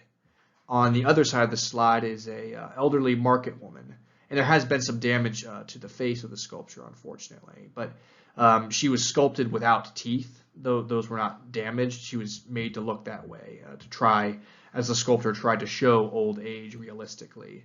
And this is a little bit of a later piece. It's from the 200s to 100s BCE, and it's held at the Met in New York City. And of course, Hellenistic sculptures were so good, they were so inspiring, that later Roman artists copied them. Here's some more information about ideals in Hellenistic Greek sculpture. Sculptors did not just want to portray specific people or specific gods or goddesses. They wanted to portray feelings and ideals. This is a bronze figurine. It's about 8 inches high. It's of a dancer, and it's meant to represent sort of the spirit or perhaps the muse of dance, but it's meant to represent kind of the feeling of dancing. And you can see the really intricate work that's been done on the dancer's cloak, really show movement with music and movement and dancing. And it's from the 300s to 200s BCE. On the bottom, this image here is about a 15 feet by 6 feet piece that's including the plinth or the base of Victory, or Nike, the goddess of victory at Samothrace. And it's from about 190 BC. And it's meant to showcase the emotion and the struggle for victory, not just the goddess of victory. But I'll show some more shots of this second piece on the next slide. Here is the Nike, or the Victory of Samothrace. It has had very extensive restoration work done on it. Originally, it would have been on a marble carving of a ship, representing Nike on the front of a ship, showing the Greeks' kind of skill with naval warfare. The piece has been partially restored, as you can see, and it's designed to show movement. It's designed to perhaps represent Nike, the goddess, standing on a moving ship as the wind is billowing and blowing her cloak. And I think the artist does a really good job of portraying movement and portraying kind of the feeling of victory and of struggle, not just of portraying the goddess of victory. I also want to talk a little bit about non-Greeks portrayed in Hellenistic sculpture, particularly Celts. The Celtic leader Brennus invaded Greece in 279 BCE. He managed to get through Thermopylae, but then he failed to capture Delphi, the city where the Oracle of Delphi is. And that leads to his retreat. Brennus killed himself to avoid being captured, and other Celts did the same. But some Celts settled in the Galatia region in northeastern Anatolia. And this sculpture is from about 230 to 220 BC. It shows a Celtic warrior committing suicide after killing his wife. And this is actually, I should put out the Roman copy, but the original was from about the 200s BCE. And this sculpture shows the nobility of the Celts, that they're strong, they're good warriors, but that they're also their people concerned with honor as well, killing themselves rather than be captured. But also it shows how the Greeks viewed them as being barbaric. This man, he kills his wife before killing himself because he's concerned about them not being captured. And this is the Dying Gaul, or the Dying Celt. It's a Roman copy of the Hellenistic original, but we believe the original would have looked a lot like this. And it's a beautiful piece. It shows Hellenistic values. The sculptor knew about Celtic culture enough to give the dying Celtic soldier sort of what we would say is a typical kind of Celtic hairstyle for men, which is sort of this kind of spiky style. He also was wearing a Celtic necklace as well. And he's seen here dying of a wound just below the chest. And the pathos shown in this sculpture is breathtaking. He's looking down at his wound with sort of a feeling of pain and sadness, but also sort of a placidness as well. Like he knows there's nothing he can do to prevent his death. And he's represented as being muscular and in good physical shape, but he's not represented as being an Adonis rippling with muscle. He's represented what I think is a very realistic way for a warrior. And so it's a very interesting piece that shows the skill of Hellenistic sculptures, how they're moving away from just trying to capture the perfect ideal human form and trying to capture life as it is, and how their sculptures look like they've been frozen in a moment in time. because of how they portray emotion in particular. This is another great example of Hellenistic Greek sculpture. It's Laocoön and his sons. This piece is held in the Vatican Museum. Laocoön is a mythical figure in Greek culture. He was a soothsayer, like someone who could tell fortunes for the Trojans, and he prophesied that Troy would be destroyed by the Greeks. But he was doomed, he was cursed, that no one would be able to believe his prophecies. So no one believes his prophecies, no one listens to his prophecies because he's actually eaten by sea snakes sent by the god Poseidon. And this piece shows him and his sons being killed and consumed by the sea snakes. And it's an excellent example of pathos. You can see the pain on Laocoön's face as he realizes his imminent, not only his destruction, but his son's destruction is nigh. It's interesting because the sculptors have actually made his brow slightly larger. It's not quite anatomically correct, but it has the effect of making his emotions, his pathos, much more visible to the viewer. So it just shows how skilled the Hellenistic sculptors were. And the way the bodies are portrayed, Laocoön is portrayed much more muscular than his young, perhaps teenage sons are. They're portraying different body types, showing their level of skill in knowing the human form. And then the movement that you see here, they're not just standing straight, they're struggling, trying to escape these snakes. They're looking back at each other. The sons are looking to their father for help, but no help is coming. They're going to be killed. So it's another amazing Hellenistic piece. And we think it was originally part of a much larger temple, but we'll talk about that later in the video.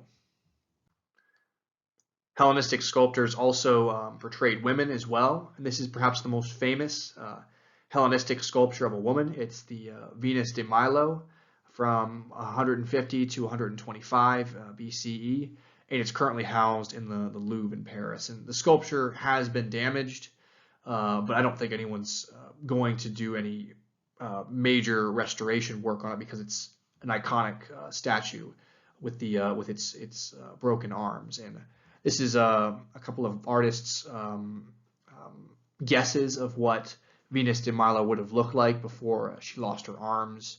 Perhaps she was holding something and was writing. Perhaps she was leaning on a column. Others think she may have been weaving with her other hand.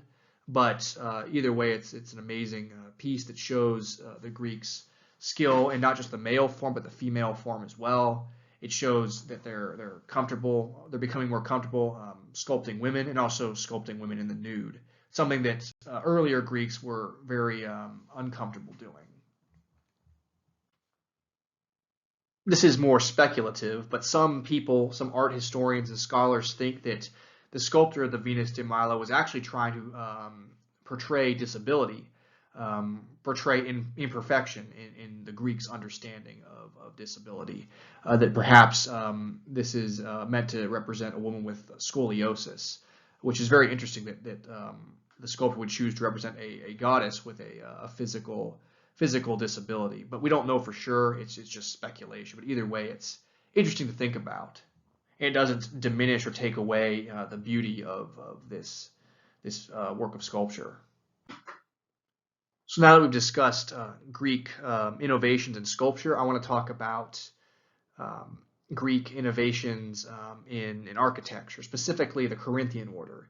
Now, the Corinthian order actually develops before the Hellenistic period begins. It develops in the 400s BCE in Corinth, and it's going to become a lot more popular though in Hellenistic times. It's a lot more ornate than the older Doric and Ionic orders. It probably actually evolves from the Ionic order with maybe a little bit of Doric as well. I'll show the first temple site that has Corinthian style columns. And these Corinthian columns, their capitals, they're designed to be seen from all angles. They have decorations on all sides. And they become more popular as Hellenistic Greek architects increase their skill. And other civilizations, the Romans and then Indian civilizations, will greatly admire the Corinthian order and will actually modify the Corinthian order a little bit for their own interests.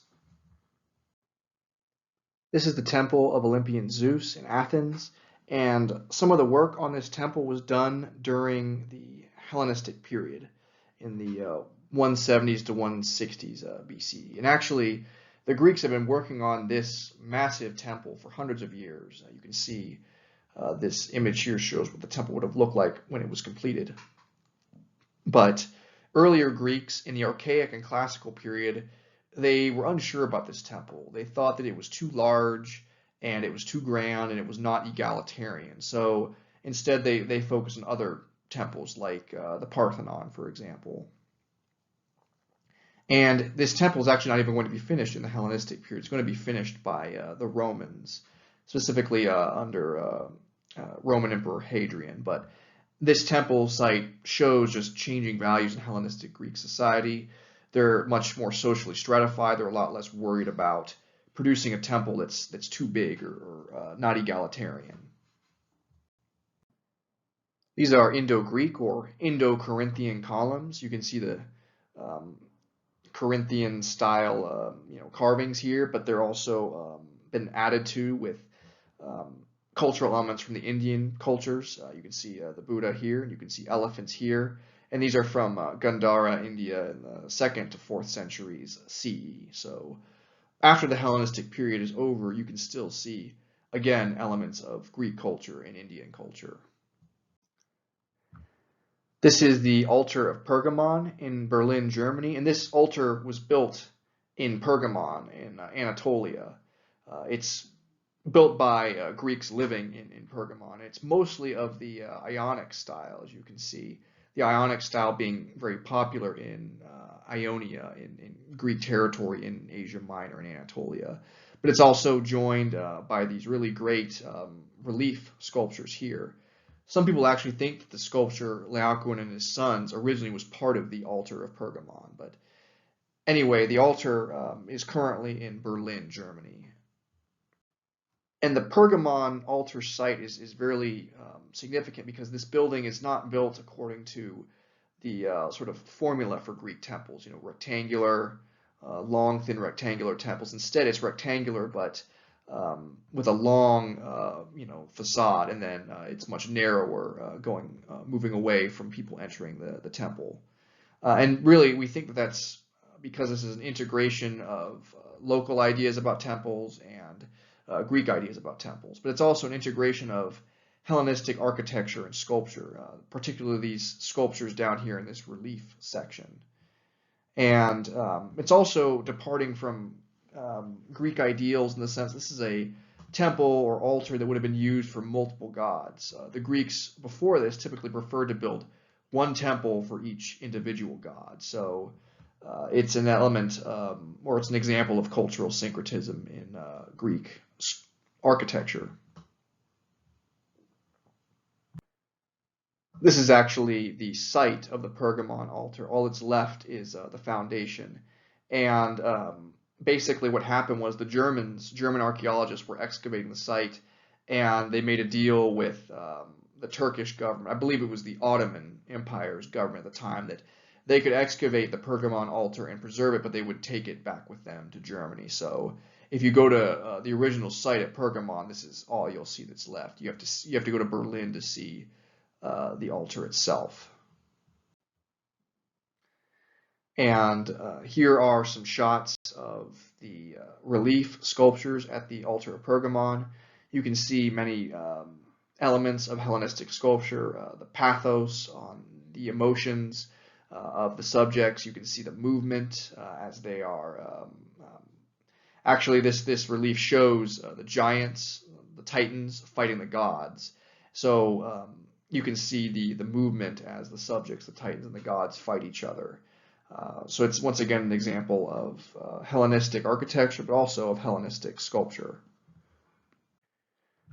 Some other important Hellenistic buildings, Hellenistic pieces of architecture that are no longer around today are the Pharos Lighthouse, which was built in Alexandria.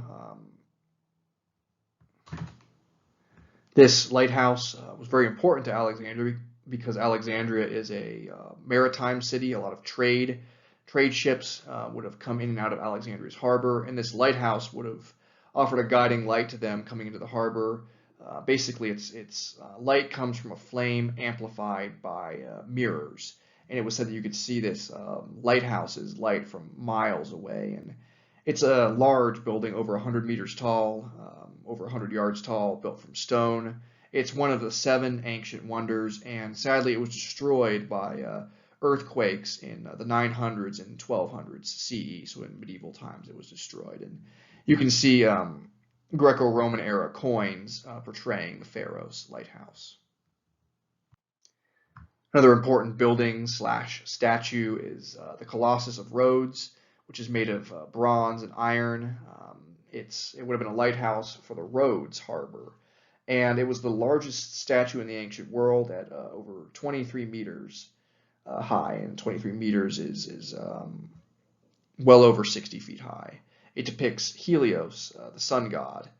The statue fell during an earthquake in 226 BCE, and the people of Rhodes did not rebuild the statue because they thought that Helios didn't like the statue that they'd made of him. That was what the Oracle of Delphi suggested to them, and that Helios had it knocked over with an earthquake.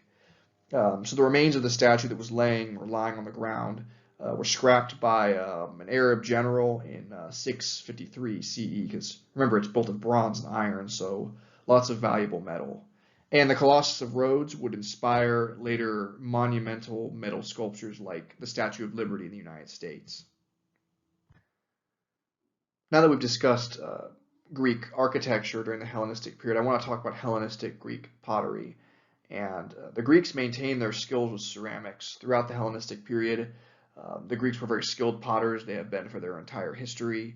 And potters in the Hellenistic period, they began to move away from the static red and black figure styles, although you can still find some examples, particularly of red figure pottery on the edges of Greek cultural hegemony, where the older styles remain popular. Places like Magna Graecia, for example, which is Greek territories in southern Italy. They seem to prefer that older red figure style. And this is a phenomenon you see in a lot of colonial cultures where the colonies will actually in some ways be more conservative and more traditional than the mother culture or mother country that founds them, which is interesting to see amongst the Greeks. There's also new styles during this period, like Athenian West Slope ware, seen here. They're called West Slope ware because they're mostly found on the western slope of the Acropolis in Athens.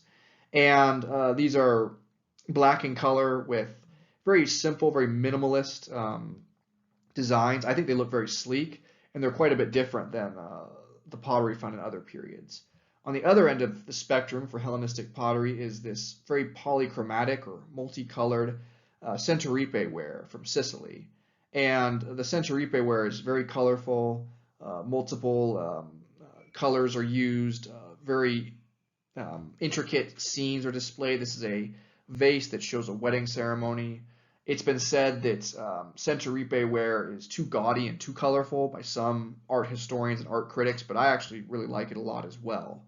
And you see that they're also incorporating in Hellenistic pottery things like different colors, different types of clay, raised reliefs here, like these leaves that have been added. And you can really see that, just as was the case with sculpture, where sculptors were beginning to get more experimental and moving away from the older, more static Greek sculpture forms, the same thing is happening with pottery and ceramics. The Greek potters are getting more creative. They're doing different things. They're not just sticking to the older red and black figure styles. There's also some changes to Hellenistic Greek theater. Some changes for the better and some changes not for the better. So theater continues to be a popular form of entertainment in Hellenistic Greek culture. Comedies are the most prominent genre in Hellenistic Greece, and they're called new comedies. Perhaps the most famous comic playwright in this period is Menander. And the comedies of this period do not feature famous non-fictional people. They're not controversial either. They're not like Aristophanes' classical comedies, where Aristophanes is making fun of Pericles and of Socrates and of leaders in Athenian society. The new comedies of the Hellenistic period are a lot less bold. They're a lot more like soap operas, honestly. They're about daily life and regular people. The jokes they make are not very punchy or controversial. And we think this change to more milquetoast new comedies, it comes from increased social stratification and probably a loss of freedom of speech, as Greek playwrights were really afraid of criticizing or making fun of their rulers. In the classical period, especially in Athens, everybody talked, everybody made jokes, but this was not something that happened in the Hellenistic period because society is becoming more stratified with kings and rulers who don't want to see their power challenged by playwrights. On the more positive side, though, there's evidence to suggest that women began to be cast in theatrical productions during this period. Women could actually be actresses, which is really interesting to see. They're not just female roles, not just being played by male actors. And Hellenistic new comedy will really influence later Roman comedic productions. In the image on this slide is a relief of women holding theatrical masks, presumably because they are actresses. We should also mention Hellenistic Greek mosaics. And mosaics are a very old art form. They'd been around for millennia by the time of Hellenistic Greece, although mosaics before this period, they tend to be a lot simpler in their style and subject matter. Even the Greeks had made mosaics before Hellenistic times, but they were usually fairly simple. Usually colored pebbles were used instead of tesserae or specially carved tiles. But the art form is going to expand significantly in Hellenistic Greece as the Greeks are becoming more open to artistic experimentation, as their culture is becoming more culturally open and culturally syncretistic. And mosaic artists, they'll make their mosaics using tiles called tesserae, and they're going to imitate other types of Greek art, especially ceramics and frescoes, and gaining inspiration for their subjects. Interestingly enough, though, mosaic artists tended to be considered less prestigious than other artists in Greek society, probably because of how much they copied other art forms. Also, these mosaics, they're often on the floor. It's art that you're walking over as opposed to art that's on a wall like a fresco or a statue that you're looking at, or a piece of pottery that you're admiring in your hand. This is on the image on this slide, it's the beauty of Darius, found near the Greek region of Epidamnus, which was a colony. It's present-day Albania. It was found actually, interestingly, in 1916 during the First World War as soldiers for the Austro-Hungarian Empire were digging fortifications. And it's currently in the Albanian Historical Museum. This slide shows kind of the evolution of Greek mosaics sort of before and during the Hellenistic period. On the left is a stag hunt from Pella. Pella is in Macedonia. It's from the late 4th century BCE, so it's kind of really before the Hellenistic period gets going. And it's an interesting piece for sure, but the quality of the tesserae is pretty low. There's not a lot of different colors being used. And with later mosaics, you can see a lot more colors being used. There's a lot more depth and detail to the subjects. This second one, although it's heavily damaged, we can see that it's Dionysus with wings, the Greek god of wine, riding on a tiger. A tiger, of course, there's no tigers in Greece. This is something they would have witnessed in India. So it shows the Indian influence in Greek mosaics and cultural syncretism. And this piece is from the late 2nd century BCE.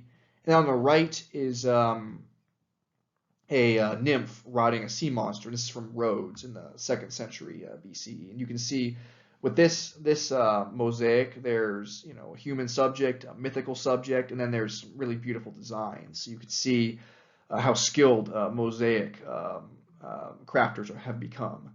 And of course, you can see the quality of the tesserae and all the colors that are used too. So you can see how mosaics evolve during this period. In addition to important evolutions in art, the Greeks also make a lot of evolutions in their philosophy and their learning as well. during the Hellenistic period. Some new philosophical schools emerged during Hellenistic times, and many of these schools have developed from older schools that have been around before the Hellenistic period. There's groups like the skeptics, the cynics, the atheists. These were philosophical schools that were inspired by earlier philosophical traditions. The skeptics basically questioned everything. They were a lot like the sophists that we talked about in a previous video. And the cynics, they rejected possessions and they wanted to have a return to nature. Their philosophy, though, was considered to be very fatalistic, which is how we get the modern term for cynicism or for a cynic. Someone today is not someone who's a cynic, is not someone who wants to return to nature. They're someone who's kind of negative. And of course, atheists are people that deny the existence of deities, of gods and goddesses. But perhaps the most important philosophical schools that emerge in the Hellenistic period are Epicureanism and Stoicism. Stoicism was founded by Zeno of Citium. You can see him on the left-hand side of the slide in the 300s BCE. And Stoicism is a philosophy based on the pursuit of virtue and the control of one's emotions.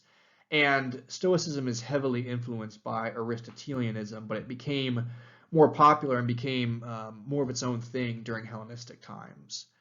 Epicureanism was founded by Epicurus, who you can see on the right-hand side of this slide, in about 307 BCE. And Epicureanism is about the pursuit of pleasure, true pleasure, and the avoidance of pain. And the idea is seek peace and seek tranquility and freedom from pain and fear. So avoid pain and fear and seek peace and pleasure.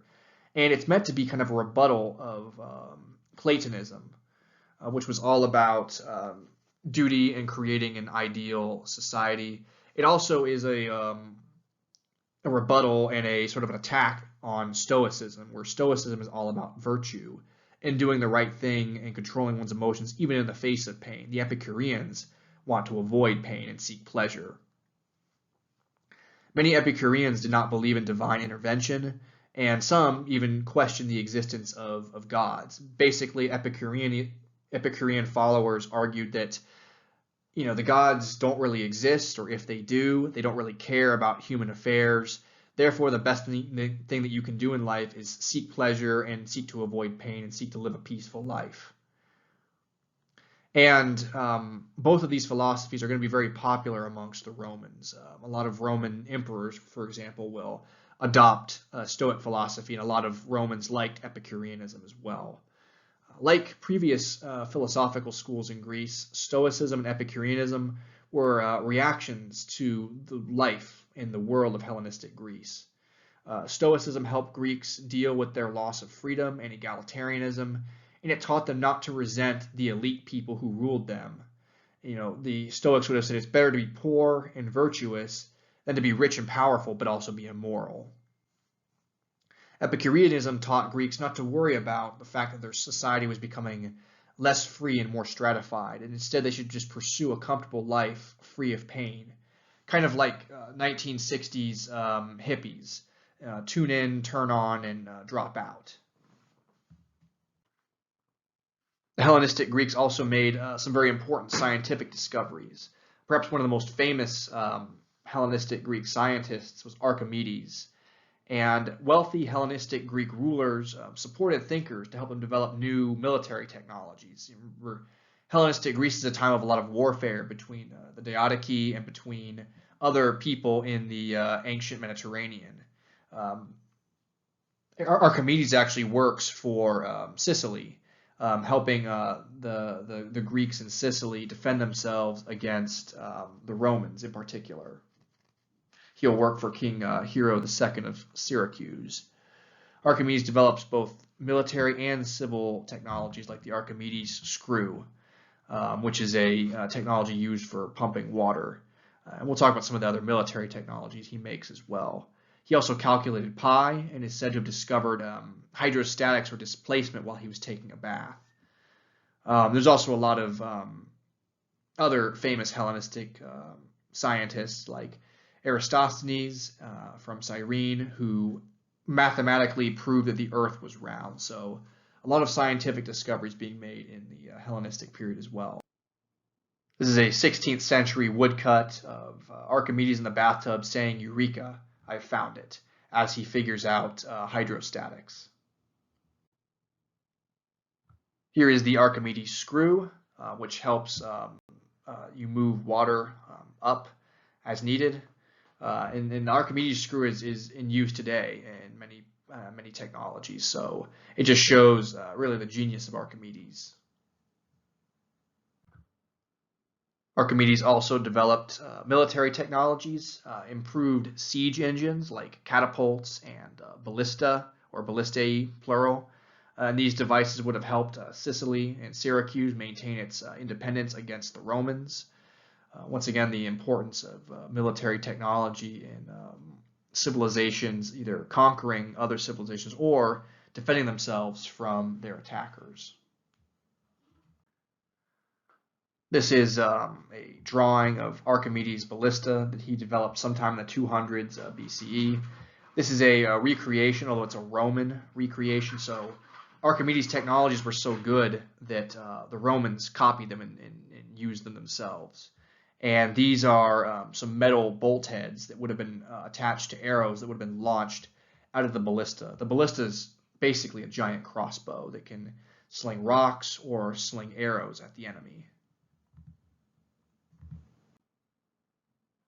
On this slide, we're getting into some more speculative territory. This is Archimedes' claw. Perhaps if it was made around the 210s BCE, and it was designed to protect Syracuse from Roman ships that were attacking. Basically, a claw was hooked to a series of levers and pulleys, and it would basically pull hostile ships out of the water, causing them to capsize and sink.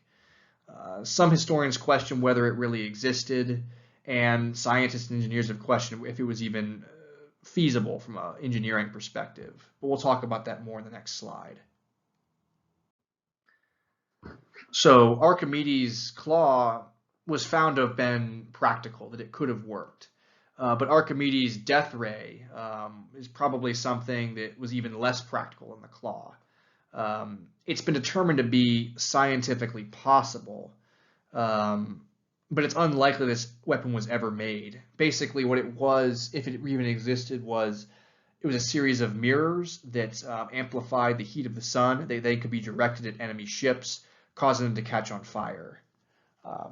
There were even attempts on television shows like Mythbusters to create Archimedes' death ray, and the Mythbusters show was not able to recreate it, but other engineers were able to make it. But it's kind of sketchy as to if it even existed, because the earliest sources that mention the Syracuse people's war against the Romans don't mention this device, but later sources written centuries later do mention it. So if this source even existed, it's hard to say, but it's definitely a lot less practical than other things Archimedes invented, if he ever even made this object. So we've talked a lot about Hellenistic Greek military events, leaders, cultural developments in a variety of fields: sculpture, architecture, pottery, theater, philosophy, science. I want to talk a bit more about everyday life in the Hellenistic Greek world, what we know about it. And we think that everyday Greeks were a lot more open to non-Greek cultures during this period, just like their rulers. But Greek society was a lot more socially stratified. We see this, there's a lot more kings, democracy ends in Athens. And then in places like Egypt, non-Greeks are ruled over by Greeks. And to facilitate their ruling of non-Greeks, the Greeks create the Koine dialect. And Koine is a simplified version of Ionian Greek, or the Greek spoken in Athens. And it's meant to be kind of a simplified version of Greek that a lot of people who don't speak Greek as a first language can understand, for business purposes, for trade purposes, for legal purposes. And Koine Greek remains spoken for centuries after Hellenistic times end. It's going to be spoken in the eastern parts of the Roman Empire, former Hellenistic territories. And non-Greeks will adopt this language and will use it for trade and even for things like literature. Philo of Alexandria is going to translate the Old Testament or the Hebrew Bible into Greek. By the way, the New Testament, the Christian Bible's New Testament, is written in Koine Greek. And what you'll see is that in these Hellenistic societies, some Hellenistic rulers were more tolerant than others. Some conquered peoples accepted Greek rule and Greek culture, others did not. And there's a lot of factors as to why that was, and we'll talk about that a bit in the next couple of slides. And the image on this slide is a recreation of Alexandria, Egypt. Alexandria, Egypt is home of the Pharos Lighthouse. It's also home of the Great Library of Alexandria, which was unfortunately burned down in 48 BCE. This is a image showing the Greek translation of the Hebrew Bible, and this is a bust of Philo. This was actually happening technically after Hellenistic times had come to an end, after the Romans had taken over these Greek territories, but it still shows the cultural syncretism between kind of Greco-Roman people and non-Greco-Roman people. So I think mentioning Philo's translation is worthwhile in this video. So the opposite of cultural syncretism would be cultures going to war with each other. That's exactly what happens in the Maccabean Revolt. The Seleucid leader, or king of the Seleucid Empire, Antiochus IV, who ruled from 215 to 164 BCE, fought a war against Egypt, another Hellenistic Greek power. But he also fought against and persecuted his Jewish subjects living in Judea and Samaria. And Antiochus IV was called Antiochus Epiphanes, meaning Antiochus, God manifest. Certainly a very bold name. But a lot of people who didn't like him joked and called him Antiochus Epimanes. And Epimanes means the mad, and it's kind of a pun, a play on words. So he's sort of a mad king kind of figure. Antiochus angered his Jewish subjects by defiling the Jewish temple. He sacrificed to a statue of Zeus or to Baal. Baal is a Canaanite thunder god, a lot like Zeus, and he sacrificed pigs, animals that were seen as being unclean by Jewish people. So not only is he worshiping a false god in the temple, he's sacrificing animals they believe to be unclean and unholy, and it really angers a lot of Jewish people, and rightly so. And more traditionalist Jews will choose to revolt because of this persecution. Now, in Jewish culture at this point in history, there's factions of Jewish people. Some Jewish people are more acculturated. They've given up elements of their Jewish culture and adopted Greek culture. They speak the Greek language. They read Greek philosophy. They even write religious texts that are heavily influenced by Greek philosophy. But other Jews choose to be much more traditionalistic, studying the old Jewish religion in Hebrew, sticking to the older Hebrew Bible, and practicing sacrifices. And these Jews are going to be the ones who are going to revolt against Antiochus. And their leader is going to be Judas or Judah Maccabeus or Maccabee. Maccabeus means hammer. It may have been a title, or it may have been because Judah liked to fight with like a hammer type weapon, a war hammer. And the Jews will eventually attain independence from the Seleucids in 140 BCE, and they'll create what's called the Hasmonean Kingdom, which actually remained independent until 37 BCE. The Hasmonean Jewish kingdom actually will outlive the Seleucid Empire that it breaks away from. And the revolt inspires the Jewish festival of Hanukkah that Jewish people around the world celebrate today. I want to talk a bit more about the Maccabean Revolt's significance. This revolt is not only important for Jewish people as a religious and cultural holiday, but for people studying Hellenistic Greek history. It shows that non-Greek people were willing to accept Greek rule as long as the Greeks showed respect for their traditions, their indigenous and local customs. the Jews did not revolt against the Seleucids until Antiochus IV really began to attack the Jewish religion and persecute the Jewish people. When Greeks did not respect their subjects' traditions or try to too forcefully acculturate them as Antiochus did, conquered people would rebel against Greek authority. Look at the Seleucid Empire that breaks apart, but compare it to the Ptolemaic Greek Empire, where the Ptolemies were, comparatively speaking, very open to Egyptian culture, and the Ptolemaic Empire outlasts the Seleucid Empire by a lot, by over 30 years.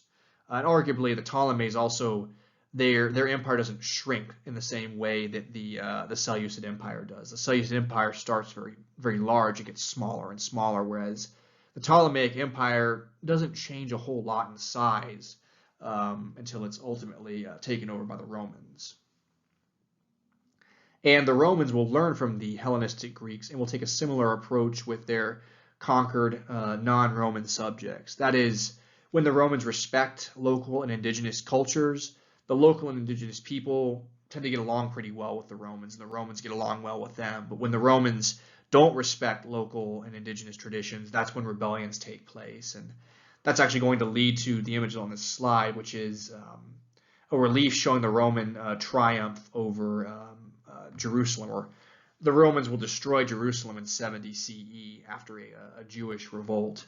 A Jewish revolt that took place because the Romans were persecuting the Jews and not respecting their religion.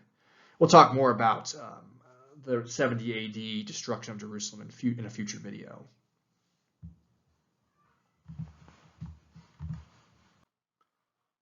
As we come to the end of this video, I want to talk about how the last remnants of Hellenistic Greek hegemony are taken over. First, I'll mention the Roman takeover of Greece, which takes place from between 200 and 146 BCE. The Romans were inspired by the wealth and riches of the Greeks and the benefits of their culture, and the Roman Republic invaded and gradually took control of Greek territories. Magna Graecia, Greek colonies in Italy, and then the Greek homeland, the Greek mainland, including Macedonia. And this happened over the course of about 50 years, or at least the conquest of Greece took place over about 50 years, from 200 to 146 BCE. A decisive battle was fought at Corinth in 146 BCE. You can see on the left-hand side of this slide. In the background are the Roman Republic troops fighting the Greeks here in the foreground. You can tell who's Roman and who's Greek by the armor they're using and equipment they're using. And although the Greeks had lost their independence, their culture will survive as the Romans adopt and had been adopting many elements of Greek culture. Elements of Greek culture live on in the Indian civilizations, and as admirers of Greek culture, the Romans will take elements of Greek art and culture and spread it across their territorial holdings. So it's kind of the end of Greek political power in the ancient world, but certainly not an end of Greek cultural power. A couple more points about the Battle of Corinth in 146 BCE. Corinth was a very wealthy city in Hellenistic Greece. It was on an isthmus connecting the Peloponnesian Peninsula with the rest of Greece. And so it was a very important trade site, and it was very wealthy, probably at this point the wealthiest of all Greek cities. So naturally, it becomes kind of a focal point of resistance to the Romans, and the Romans will target Corinth and destroy it. And then they will end up rebuilding Corinth, actually, because it's in such a strategic location. And the Romans will take over the Seleucid Greeks in 64 BC and the Ptolemaic Greeks in 30 BCE. And the last Ptolemaic Greek ruler of Egypt is Queen Cleopatra, who we'll talk about in future videos and who we've talked about a little bit in our video about ancient Egypt. Conclusion. Alexander the Great expanded the Macedonian Empire. He took over the Greek city-states to the south, and then he brought Greek culture to 3 continents, parts of Europe, Asia, and then Africa, North Africa and Egypt specifically. After Alexander's death, his empire does dissolve between the Diadochi who fight amongst each other, But in spite of the dissolution of Alexander's empire, Greek culture remained prominent in these regions that Alexander initially took over. And in some cases, it will mix with local traditions. The Diadochi rulers and those that followed them practiced cultural syncretism, some better than others, and they will take Greek culture in a more syncretistic direction in the Hellenistic period.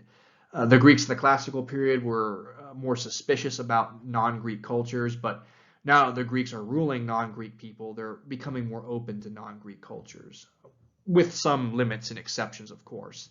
This openness for many Greeks was very self-interested because they wanted to rule non-Greek people.